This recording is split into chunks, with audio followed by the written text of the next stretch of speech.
doubting that they would need anything to do.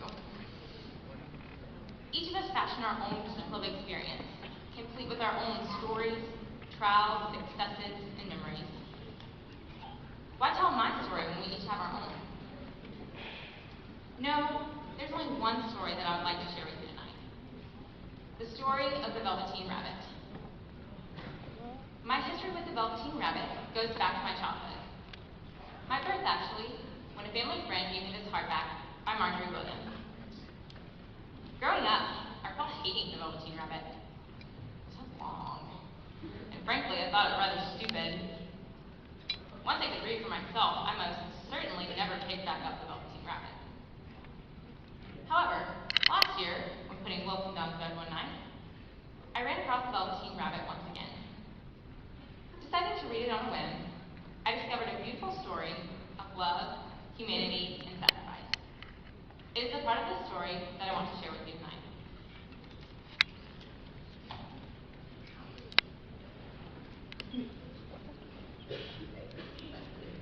There was once a Velveteen Rabbit, and in the beginning he was really splendid.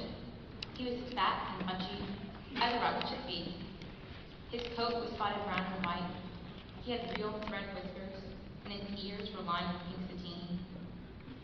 On Christmas morning, when he sat wedged at the top of the boy's stocking, with a sprig of holly between his paws, the effect was charming. The book is pretty long, like I said before, so I'm going to be kind of paraphrasing parts as we go along. So, the rabbit in the stocking, he gets given to a little boy, whose rabbit says the boy, played with a little bit, but relegated to the nursery floor after not too long. Unfortunately for the little rabbit, all the mechanical toys and fancy things in the nursery really looked down upon him. The only person who was kind to him at all was the skin horse. The skin horse had lived longer in the nursery than any of the others. He was so old that his brown coat was bald in patches, but it showed the seams underneath, and most of the hairs in his tail had been pulled out to string bead necklaces. He was wise, creating a long succession of mechanical toys, arrived to boast his swagger, and by break their mainsprings and pass away. And he knew that they were only toys, and would never turn into anything else. For nursery magic is very strange and wonderful, and only those playthings that are very old and wise and experienced like the skin horse understand all about it.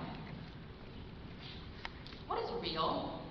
Asked the rabbit one day, when they were lying side by side near the nursery fender before Nana came to tidy the room. Does it mean having things that buzz inside you and stick out handle? Real isn't how you're made, said the skin horse. It's a thing that happens to you.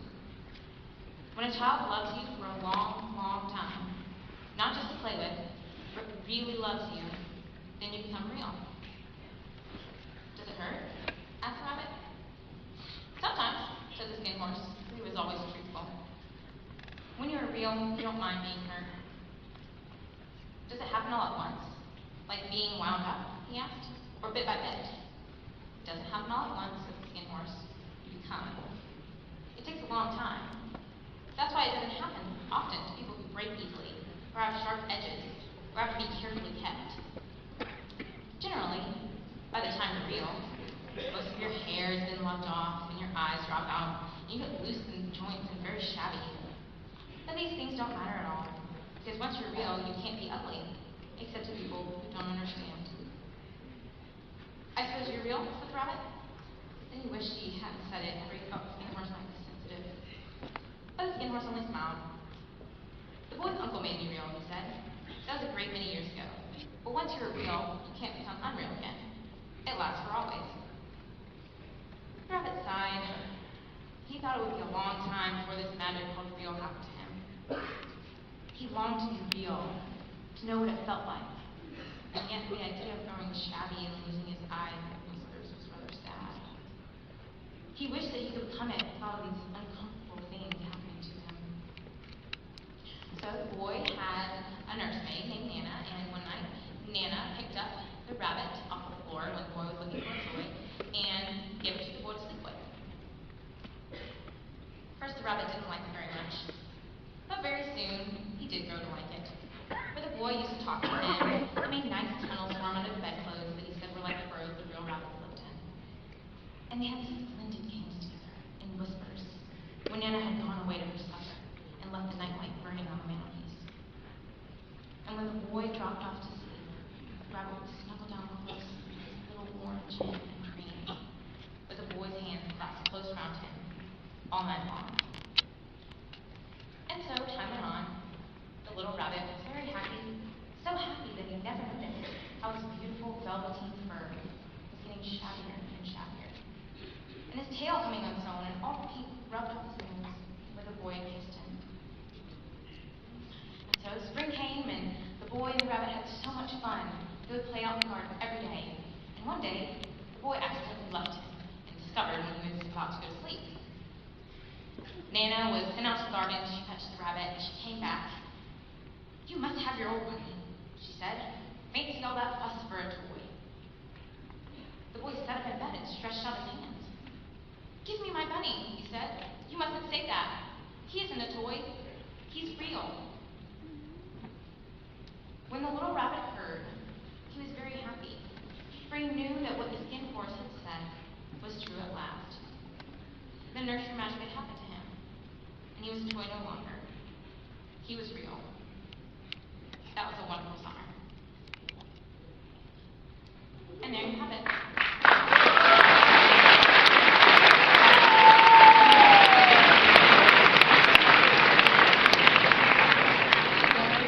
And there you have it. Our dear Velveteen Rabbit did indeed become real. Okay. So what, you ask? So this. As I reflect on my year, I see more and more of the little Velveteen Rabbit in myself, and, by extension, in you every day. To begin with, our Velveteen Rabbit was small, just as I am small.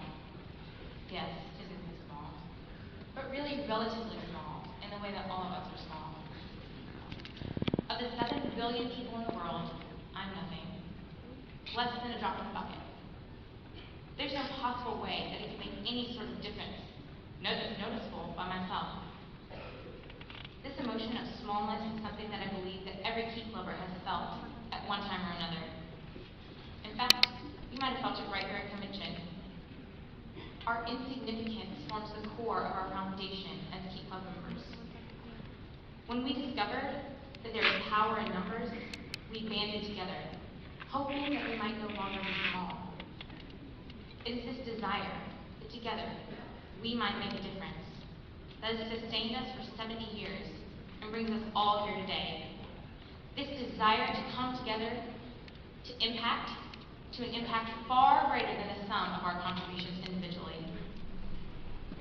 The Velveteen Rabbit was one who, too, sought to make an impact. This he accomplished through love, the love of the boy.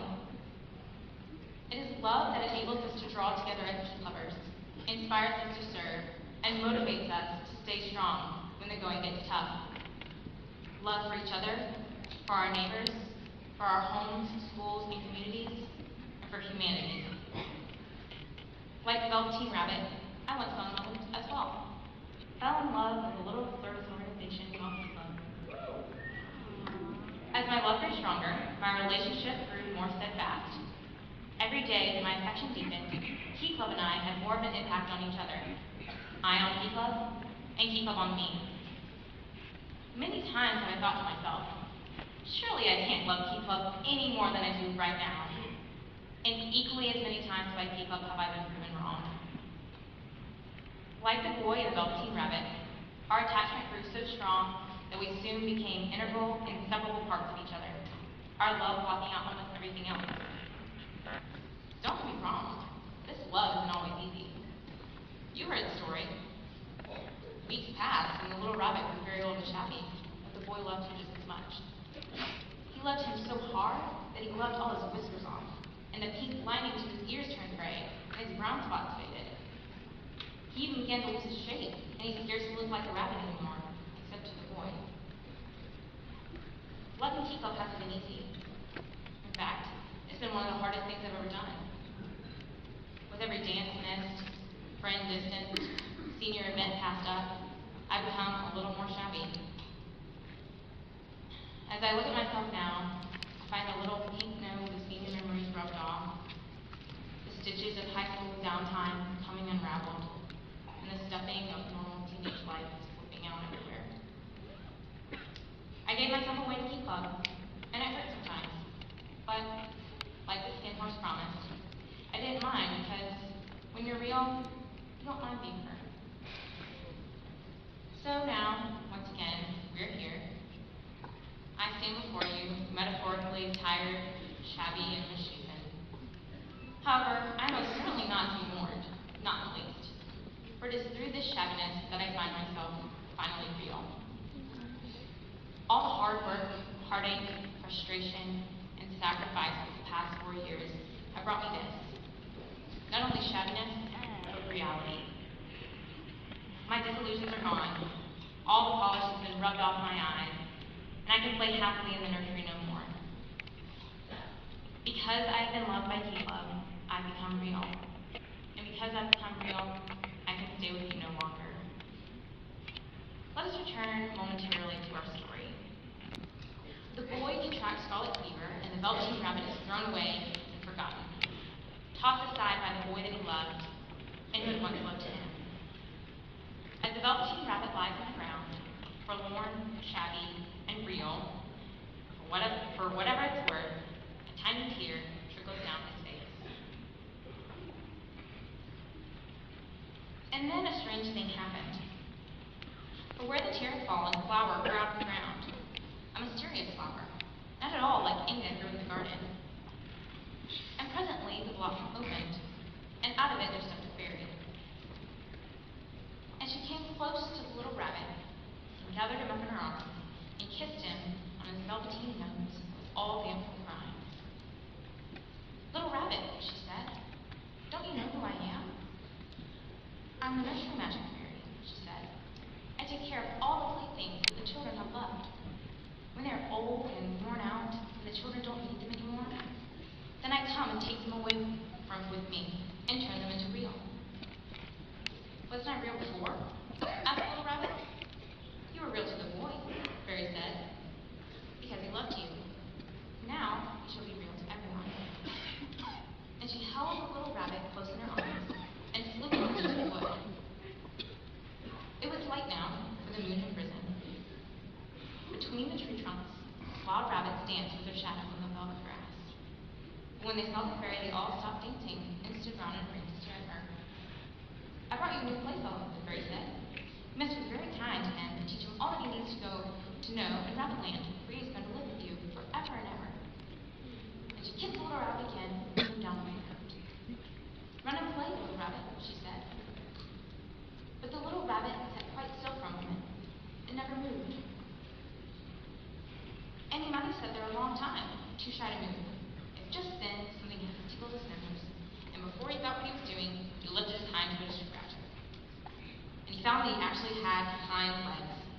Instead of dingy velveteen, he had brown fur, soft and shiny, and his ears twitched by themselves, and his whiskers were so long that they brushed the grass. He gave one leap, and the joy of using those hind legs was so great that he went springing about the turf on them, jumping sideways and whirling around as the others did. And he was so excited that when at last he did stop to look for the fairy, she was gone. He was a real rabbit at last.